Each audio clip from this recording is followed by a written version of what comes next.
아침에 눈을 뜨자마자 휴대폰부터 찾는 사람.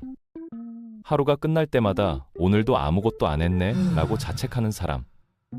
매일 아침 오늘은 달라질 거야 라고 다짐하지만 저녁이 되면 또 똑같은 패턴을 반복하는 사람. 이 모든 게 의지 부족 때문일까요? 아닙니다. 문제는 의지가 아니라 아침에 뇌가 작동하는 방식을 모르기 때문입니다. 아침은 의지로 버티는 시간이 아니라 뇌가 자동으로 흘러가는 시간이거든요. 그래서 오늘은 아침형 인간이 되는 법 같은 뻔한 이야기가 아니라 아침에 뇌가 어떤 상태인지, 그리고 그 상태를 어떻게 내 편으로 만들 수 있는지 하나씩 풀어보겠습니다. 아침에 뇌는 아직 완전히 깨어있지 않습니다. 판단력은 낮고 감정은 예민하며 외부 자극에 쉽게 끌려다니는 상태죠. 이때 가장 위험한 행동이 뭘까요? 바로 정보를 먼저 들이붓는 겁니다. 뉴스, 메시지, SNS, 이메일. 이걸 먼저 보는 순간 당신의 하루는 이미 당신의 계획이 아니라 타인의 요구로 시작되는 거예요. 그래서 아침을 바꾸려면 무언가를 더 추가하려 하기보다 먼저 비워야 합니다. 비우지 않으면 아무리 좋은 습관을 만들려 해도 결국 타인의 일정에 끌려다니는 하루가 되거든요. 아침을 완전히 바꾸겠다는 생각부터 버리세요. 30분만 달라져도 충분합니다. 그 30분은 누군가에게 보여주기 위한 시간이 아니라 당신이 당신으로 돌아오는 시간이어야 해요. 이 시간에 중요한 건 성과도 생산성도 아닙니다. 주도권입니다. 하루를 누가 주도하느냐? 바로 이게 핵심이죠. 타인의 알림으로 시작하면 하루 내내 반응하며 살게 되고 내 의도로 시작하면 하루를 설계하며 살게 됩니다. 침대를 정리하는 게 왜 중요할까요? 깨끗해서? 부지런해 보여서? 아닙니다. 이 행동의 핵심은 아침의 뇌에게 완료라는 신호를 주는 거예요. 아침의 뇌는 아직 방향을 잡지 못한 상태입니다. 이때 아주 작은 행동 하나라도 끝냈다는 경험을 주면 뇌는 이렇게 인식하죠. 오늘은 뭔가 진행되는 날이구나. 이 신호 하나가 하루 전체의 리듬을 바꿉니다. 침대 정리가 중요한 이유는 청결 때문이 아니라 뇌에게 첫 번째 성취감을 주기 때문이에요. 하루의 첫 완료 경험은 다음 행동으로 이어지는 동력이 되거든요. 아침에 물을 마시는 이유는 건강 상식 때문만이 아닙니다. 잠자는 동안 몸은 생각보다 많은 수분을 잃거든요. 이 상태에서는 집중력도 감정 조절도 떨어집니다. 물을 마신다는 건 단순히 갈증을 해소하는 게 아니라 뇌에게 이제 시작해도 된다는 신호를 주는 행동이에요. 커피보다 먼저 물인 이유가 여기 있습니다. 커피는 각성 효과가 있지만 탈수 상태에서 마시면 오히려 불안감과 긴장을 높일 수 있어요. 물 한 잔으로 몸의 기본 상태를 회복시킨 후에 커피를 마셔야 제대로 된 각성 효과를 얻을 수 있습니다. 기분이 좋아서 움직이는 게 아닙니다. 움직이기 때문에 기분이 바뀌는 거죠. 이건 성격의 문제가 아니라 신체 반응의 문제예요. 가벼운 스트레칭, 잠깐의 산책, 혹은 자리에서 일어나 몸을 흔드는 것만으로도 뇌는 위기 상황이 아니다라고 인식합니다. 아침에 몸을 깨우지 않으면 마음은 하루 종일 반쯤 잠든 상태로 남아요. 움직임은 뇌에게 활동 모드로 전환하라는 명령을 내리는 스위치 같은 거예요. 2분만 움직여도 뇌의 혈류량이 증가하고 세로토닌과 도파민 같은 신경 전달 물질이 분비되면서 기분과 의욕이 자연스럽게 올라갑니다. 아침에 휴대폰을 보는 순간 당신은 이미 반응하는 사람이 됩니다. 알림은 전부 누군가의 요구예요. 답장, 확인, 판단. 아침에 필요한 건 반응이 아니라 선택입니다. 그래서 휴대폰을 끊는 게 아니라 미루는 겁니다. 30분만 미뤄도 당신의 하루는 완전히 다른 방향으로 흘러가요. 휴대폰을 보는 순간 뇌는 즉각적으로 타인의 요구사항을 처리하는 모드로 전환되는데 이 상태에서는 내 우선순위를 정하는 게 거의 불가능해집니다. 아침 30분은 타인이 아니라 나를 위한 시간이어야 하거든요. 할 일을 적는 건 좋습니다. 하지만 대부분의 사람들은 너무 많은 걸 적어요. 그러면 뇌는 이렇게 반응하죠.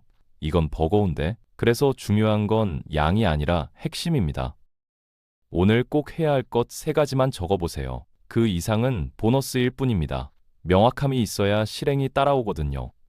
할 일 목록이 길수록 뇌는 압도당하고 압도당한 뇌는 회피를 선택합니다. 3가지만 적으면 뇌는 이렇게 판단해요. 이 정도는 할 수 있겠는데? 이 차이가 하루 전체의 실행력을 결정합니다. 나는 잘할 수 있어 같은 말이 왜 효과가 없을까요? 너무 추상적이기 때문입니다. 뇌는 구체적인 정보를 좋아해요. 그래서 이렇게 말해보세요. 오늘 나는 집중이 끊길 때 다시 돌아온다. 오늘 나는 완벽보다 진행을 선택한다. 오늘 나는 나에게 공격적이지 않는다. 이건 자기 세뇌가 아니라 방향 설정입니다. 추상적인 다짐은 뇌가 무시하지만 구체적인 행동 지침은 뇌가 받아들이거든요. 아침에 어떤 방향으로 갈지 명확하게 정해주면 하루 중 갈등 상황이 왔을 때 뇌가 자동으로 그 방향을 따라갑니다. 아침에 책을 읽는다는 건 지식을 쌓는 행동이 아닙니다. 뇌의 속도를 낮추는 행동이죠. 영상과 뉴스는 뇌를 빠르게 흥분시키지만 글은 뇌를 차분하게 만들거든요. 10분이면 충분합니다. 아침에 뇌의 기준 속도를 의도적으로 낮춰두면 하루 종일 흔들림이 줄어들어요. 현대인의 뇌는 너무 빠르게 돌아가도록 훈련돼 있습니다. 영상, 짧은 콘텐츠, 빠른 자극에 익숙해진 뇌는 깊이 있게 생각하는 능력을 잃어가죠. 아침 독서는 뇌에게 천천히 생각해도 괜찮다는 신호를 주는 훈련이에요. 목표는 한번 정하면 끝나는 게 아닙니다. 뇌는 금방 잊거든요. 그래서 목표는 기억시키는 게 아니라 재확인해야 합니다. 내가 지금 왜 이걸 하고 있지? 이 질문에 바로 답이 나오게 만드는 게 아침 목표 점검의 핵심이에요.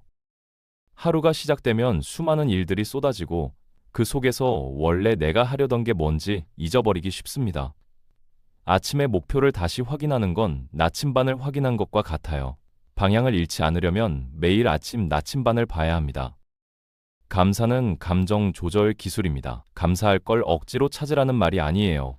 작은 사실 하나면 충분합니다. 오늘 숨 쉬고 있다. 오늘 다시 시작할 수 있다. 이런 인식은 뇌의 초점을 결핍에서 가능성으로 옮깁니다. 뇌는 어디에 초점을 두느냐에 따라 세상을 다르게 해석하거든요. 부족한 것에 초점을 두면 하루 종일 부족함만 보이고 가능성에 초점을 두면 기회가 보이기 시작합니다. 감사는 기분 좋으라고 하는 게 아니라 뇌의 초점을 재설정하는 기술이에요. 숨을 어떻게 쉬는지 의식해 본 적 있나요? 빠른 호흡은 뇌에게 위기 신호를 보냅니다.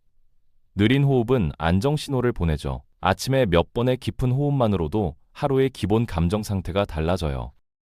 호흡은 자율신경계를 조절하는 가장 직접적인 방법입니다. 교감신경이 과도하게 활성화되면 불안하고 긴장되는 상태가 되는데 깊고 느린 호흡은 부교감신경을 활성화시켜서 몸과 마음을 안정시키거든요. 아침에 3분만 호흡에 집중해도 하루의 감정 기조가 완전히 달라집니다. 아침에 아주 작은 불편함을 선택하세요. 차가운 물로 세수하기, 미뤄둔 연락 하나 처리하기, 피하고 싶던 일 한 가지 손대기. 이 경험은 뇌에게 이런 메시지를 줍니다. 오늘은 내가 주도권을 잡고 있다. 불편함을 선택한다는 건 회피하지 않겠다는 선언이에요. 하루 종일 편안함만 쫓다 보면 결국 아무것도 이루지 못하고 끝나는데 아침에 작은 불편함 하나를 선택하면 뇌는 오늘은 다르다고 인식합니다. 이 경험이 하루 전체의 태도를 바꿔놓거든요. 구부정한 자세는 생각도 구부러지게 만듭니다. 일부러라도 어깨를 펴고 서보세요. 이건 연출이 아니라 신경계 조절이거든요. 몸이 먼저 바뀌면 생각은 따라옵니다. 자세와 감정은 서로 연결돼 있어요. 구부정한 자세를 취하면 뇌는 자동으로 위축되고 무기력한 감정을 만들어내고 당당한 자세를 취하면 뇌는 자신감 있는 감정을 만들어냅니다. 이건 심리학에서 실제로 증명된 현상이에요. 2분만 어깨를 펴고 서 있어도 호르몬 수치가 바뀌고 자신감이 올라간다는 연구 결과가 있습니다. 아침 햇빛은 몸의 시계를 리셋합니다. 그리고 소음은 생각을 분산시키죠. 아침만큼은 불필요한 말, 자극, 소리를 줄이세요. 하루의 기본 톤이 달라집니다. 햇빛은 멜라토닌 분비를 억제하고 세로토닌 분비를 촉진시켜서 자연스럽게 각성 상태로 만들어줍니다. 반대로 소음은 뇌를 계속 긴장 상태로 만들어서 집중력을 떨어뜨리고 피로감을 높이거든요. 아침에 조용한 환경을 만드는 건 사치가 아니라 뇌를 보호하는 필수 조건이에요. 하루는 그냥 지나가는 게 아니라 아침에 어떤 선택을 하느냐에 따라 방향이 정해집니다. 아침을 바꾼다는 건 인생을 통제하겠다는 선언이 아닙니다. 단지 오늘 하루를 내 손으로 시작하겠다는 선택이죠. 완벽할 필요 없습니다. 다만 의도만은 분명하게, 의도가 있는 아침과 없는 아침의 차이는 하루가 끝날 때 명확하게 드러납니다. 의도 없이 시작한 하루는 흘러가고, 의도를 가지고 시작한 하루는 쌓입니다. 그리고 그 차이가 한 달, 1년, 인생 전체를 바꿔놓는 거예요.